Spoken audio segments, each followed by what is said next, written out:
கர்த்தருடைய நாமம் மகிமைப்படுவதாக.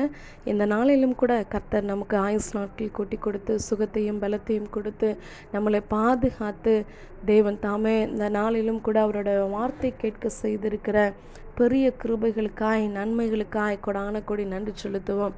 நாம் ஒவ்வொரு நாளும் நிற்பதும் நிர்மூலமாகாமல் இருப்பதும் அவருடைய பெரிய கிருபையாக இருக்கிறது. அந்த பெரிய கிருபைகளுக்கு கொடான கொடி நன்றி செலுத்துவோம். இந்த நாளிலும் கூட கர்த்தர் நம்மளோடு கூட வெளிப்படுத்துகிற காரியம் சங்கீதம் 19:9 இப்படி சொல்லுகிறது, கர்த்தருக்கு பயப்படுகிற பயம் சுத்தமும் என்றென்றைக்கும் நிலைக்கிறதுமாயிருக்கிறது. கர்த்தருடைய நியாயங்கள் உண்மையும் அவைகள் அனைத்தும் நீதியுமாய் இருக்கிறது என்று சொல்லி சங்கீதக்காரனாகிய தாவீது வெளிப்படுத்துகிறதை பார்க்கிறோம்.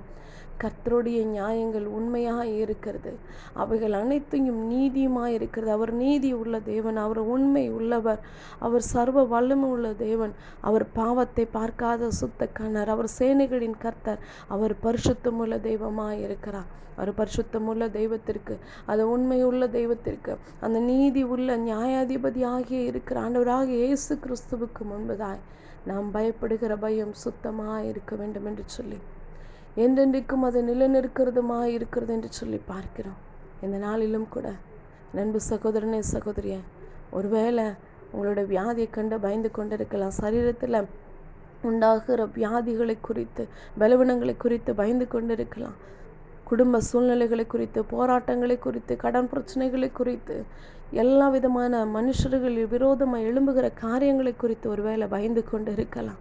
ஆனால் வேதம் சொல்லுகிறது, கர்த்தருக்கு பயப்படுகிற பயம், கர்த்தருக்கு பயப்படுகிற பயம். நம்ம எல்லா காரியங்களுக்கும், எல்லா மனுஷர்களுக்கும், ஒன்றுமில்லாத காரியங்களுக்கு, அற்பமான காரியங்களுக்கு, பிரயோஜனமற்ற காரியங்களுக்கு நாம் பயந்து கொண்டிருக்கிறோம். ஆனால் கர்த்தருக்கு பயப்படுகிற பயம் எப்படிப்பட்டதாக இருக்கிறது? நம்ம ஒவ்வொரு நாளும் காலையில் எழுவதும் இரவுல தூங்குற வரைக்கும் எத்தனையோ காரியங்களுக்கு நம்ம பயபக்தியோடு கூட செய்து கொண்டிருக்கிறோம். மனுஷர்களுக்கு நம்ம கொடுக்கப்பட்ட எல்லா காரியங்களுக்கும் செய்து கொண்டிருக்கிறோம். ஆனால் நம்மளை படைத்த, உருவாக்கின, நம்மளை உண்டாக்கின, நமக்கு தேவைகளை சந்தித்த நமது தேவாதி தேவனுக்கு எப்படி பயப்படுகிறோம் என்பதை தேவன் பார்த்து கொண்டு இருக்கிறார். கர்த்தருக்கு பயப்படுகிற பயம் சுத்தமும் என்றென்றைக்கும் நிலைக்கிறதுமாய் இருக்கிறது.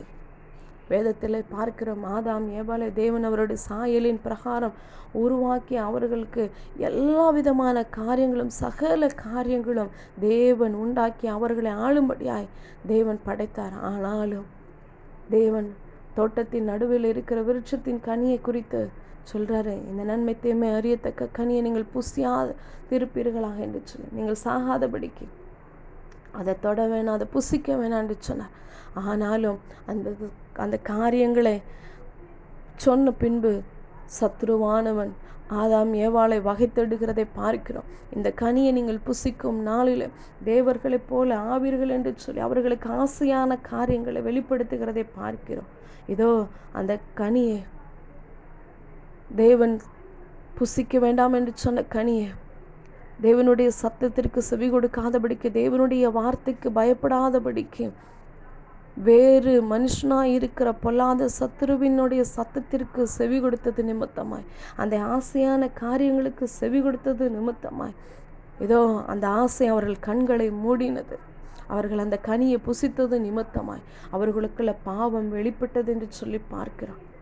இதோ அந்த பாவம் வெளிப்பட்டது நிமித்தமாய் அவர்களுக்கு உலக பிரகாரமான கண்கள் திறக்கப்பட்டது நிமித்தமாய் இதோ அவர்களுக்குள்ள பயம் உண்டாகிறது. தேவனுடைய சத்தம் வெளிப்படுகிறதை பார்க்கிறோம்.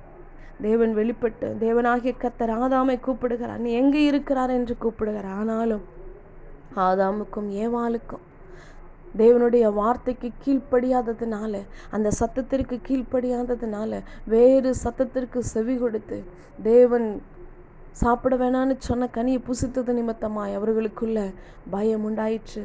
தேவன் கூப்பிட்ட பொழுது அவர்கள் பயந்து ஒளிந்து கொண்டார்கள் என்று சொல்லி பார்க்கிறோம். பாவம் செய்யும் பொழுது அது பயத்தை கொண்டு வரும், அது ஒளிந்து கொண்டுகிற காரியத்தை கொண்டு வருகிறதாய் காணப்படுகிறது. என் அன்பு சகோதரனே சகோதரியே, இந்த நாளிலும் கூட ஆதாம் ஏவாளை போல இல்லாதபடிக்கு, ஒருவேளை அப்படி சத்துருவானவன் சத்தத்திற்கு செவி கொடுத்திருப்பீர்கள், ஆனால் இந்த நாளில் அறிக்கையிட்டு தேவனுக்கு பயப்படும் பொழுது கர்த்தர் உங்களை ஆசீர்வதிப்பாராக.